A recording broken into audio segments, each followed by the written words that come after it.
Ndugu mtangazaji na ndugu wasikilizaji wa Mashujaa FM na wafuatiliaji kupitia njia ya Mashujaa TV, tunaendelea na kipindi chetu cha mafunzo tuyapatayo katika maelezo au mafundisho ya Bwana Mtume Muhammad sallallahu alaihi wasallam, katika kipindi chetu pendwa, kipindi cha mawaidha ya siku ya Ijumaa, mawaidha ya Kiislamu.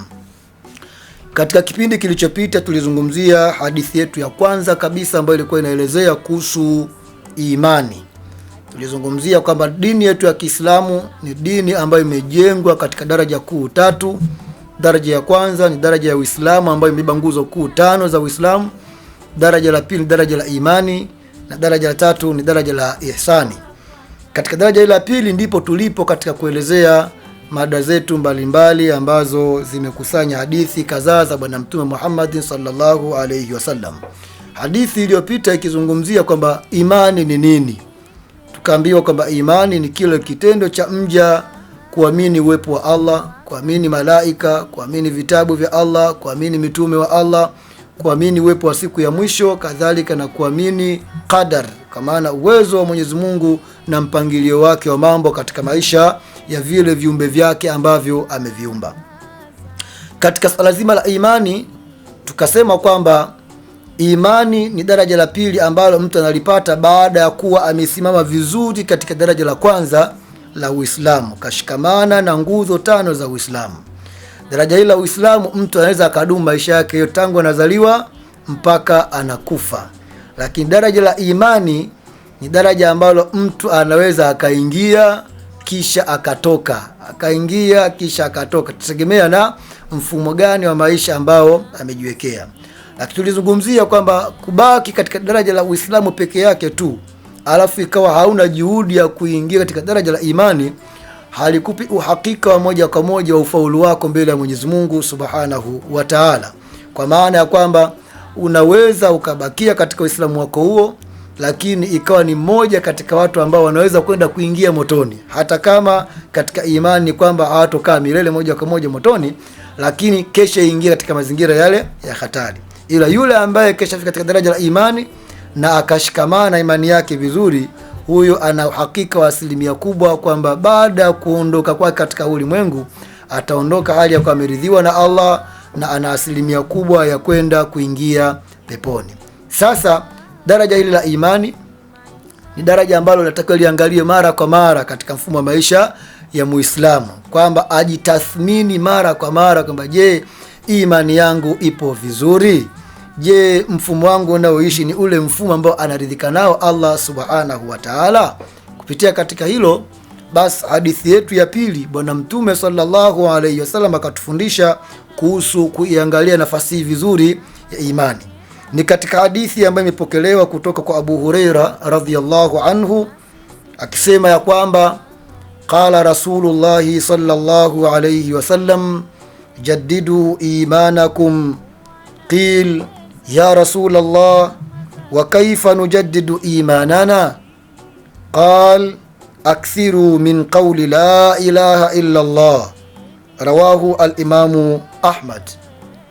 Abu Huraira asimulia ya kwamba amesema Bwana Mtume Muhammad sallallahu alayhi wasallam, fanyeni upya imani zenu, jaddidu imanakum, fanyeni upya mara kwa mara imani zenu. Masahaba wakauliza, ya Rasulullah, kaifa nujaddidu imanana, ni vipi tutaweza kuifanya upya imani yetu kwamba ikawa kila siku imani inakuwa mpya? Mtume sallallahu alayhi wasallam akasema, akthiru min qawli la ilaha illa Allah, fanyeni wingi katika kutamka neno la ilaha illa Allah. Neno hili Bwana Mtume sallallahu alayhi wasallam akatuambia ya kwamba mtu ambaye anataka adumu katika imani yake, athibitike kwamba kama ni Muislamu tena ni muumini, atakiwa afanye mara kwa mara kutamka neno la ilaha illa Allah. Neno la ilaha illa Allah maana yake ni nini? Unaposema la ilaha illa Allah, maana yake ni kwamba hapana mola aabudiwaye kwa haki isipokuwa Allah Subhanahu wa Ta'ala peke yake. Nini maana ya ibada? Ibada maana yake ni kwamba kila jambo ambalo anaridhika nalo Mwenyezi Mungu Subhanahu wa Ta'ala ukawa unalifanya kwa kuwa Allah karidhika nalo. Kila jambo ambalo analipenda Mwenyezi Mungu Subhanahu wa Ta'ala ukaamini kwamba hili jambo kwa kuwa Allah analipenda, basi nami ninafanya kwa lengo la kujipendekeza kwake Subhanahu wa Ta'ala. Hivyo kwa kile kitendo cha unafanya matendo yako mbalimbali kwa kuzingatia la ilaha illa Allah inanifundisha kitu gani? La ilaha illa Allah ina maana gani katika mfumo wangu wa maisha? Inapelekea mtu imani yake kuwa thabiti, kuwa imara katika maisha yake ya kila siku. Kwa mfano, mtu atakuwa anakaa na kitu chenye thamani kwake, lakini kile kitu akawa amekiweka, alipokiweka akakiacha kabisa, basi thamani ya kile kitu hawezi kuiona. Lakini kama mara kwa mara anakipitia, anakiangalia, anakiweka vizuri, anakithaminisha, itapelekea ile mapenzi na thamani ya kile kitu kuweza kuongezeka katika maisha yake ya kila siku. Hivyo hivyo katika masuala mazima ya kiimani, mtu ambaye atakuwa anadumu kwenye kutamka la ilaha illa Allah, basi mara kwa mara ikawa anafanya hivyo, inampelekea kwanza kuwa moyo wake unalainika, unatambua nafasi ya Allah katika mfumo wake wa maisha, lakini pia unampelekea kuweza kuwa na hamasa zaidi katika kuweza kusimamia yale ambayo Allah Subhanahu wa Ta'ala anayapenda na kuyaridhia. Hivyo Mtume sallallahu alayhi wasallam akatuambia kwamba jadidu imanakum, izifanyeni upya imani yenu, ifanyeni upya imani yenu. Maswahaba wakauliza, tunaifanya upya katika mfumo wa namna gani? Akasema akthiru min qawli la ilaha illa Allah, fanyeni wingi wa kutamka neno la ilaha illa Allah ili mpate kuifanya upya imani yenu. Jambo la kusikitisha ni kwamba jamii yetu ya Waislamu wa leo, wengi tunatambulikwa kwamba sisi ni Waislamu, lakini katika Uislamu wetu huo hata kutamka neno la ilaha illa Allah Muhammadur Rasulullah Muislamu hawezi. Kutamka neno ashhadu an la ilaha illa Allah wa ashhadu anna Muhammadar Rasulullah Muislamu hawezi, lakini bado anajifakharisha na Uislamu wake. Sasa katika mfumo wa namna hiyo, kuna asilimia kubwa ya Muislamu husika kutokuwa na faida ya yeye kuwa Muislamu.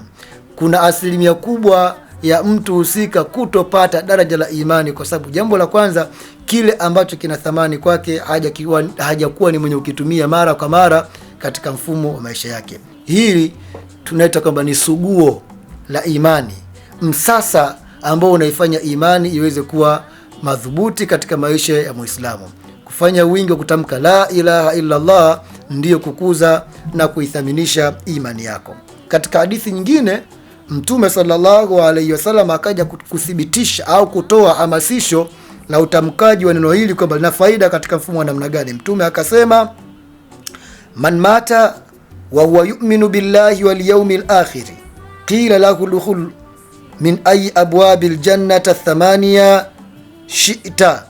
Mtume sallallahu alayhi wasallam anasema kwamba mwenye kufa hali ya kuwa anamwamini Allah kiukamilifu, manake imani yake ni mfumo wake wa maisha ya kila siku, basi mtu huyo ataambiwa siku ya Kiyama kwamba ingia katika mlango wote katika ile milango 8 ya pepo utakao. Mamata wa huwa yu'minu billah, mwenye kufa na hali ya kuwa yeye anamwamini Allah, wal yawmil akhir, na anaiamini siku ya mwisho. Kila lahu, patasemwa kuambiwa yeye, udkhul min ayi abwabil jannati thamania, ingia katika mlango wote miongoni mwa milango 8 ya pepo, shiita, utakao. Hii ni faida ambayo mja anaipata kwa kile kitendo cha kuwa na imani. Sasa kama endapo mtu alipata bahati ya kuingia katika imani alafu kisha akatoka akafa akiwa nje ya imani, basi moja kwa moja manake huyo kapata hasara. Sasa ili asipate hasara, ndio Mtume akatwambia jadidu imanakum, fanyeni upya wa kuisafisha imani yenu bikathrati qawli la ilaha illa Allah, kwa kufanya wingi wa kutamka neno la ilaha illa Allah. Kwa sababu gani? Tunapata faida kwamba tukifa katika kauli hiyo, hali yako tunaamini, tunaishi katika mfumo wa la ilaha illa Allah, siku ya Kiyama inakuwa ni sababu rahisi ya kuweza kufanikiwa katika mfumo wetu wa maisha ya duniani, kadhalika na maisha huko mbele ya Allah Subhanahu wa Ta'ala. Ndugu mtangazaji na ndugu wasikilizaji wa Mashujaa FM, Subscribe kwa kubonyeza kitufe chekundu chini ya video hii na kisha bonyeza alama ya kengele ili uwe wa kwanza kupata kila kinachotokea muda wowote hapa Mashujaa TV.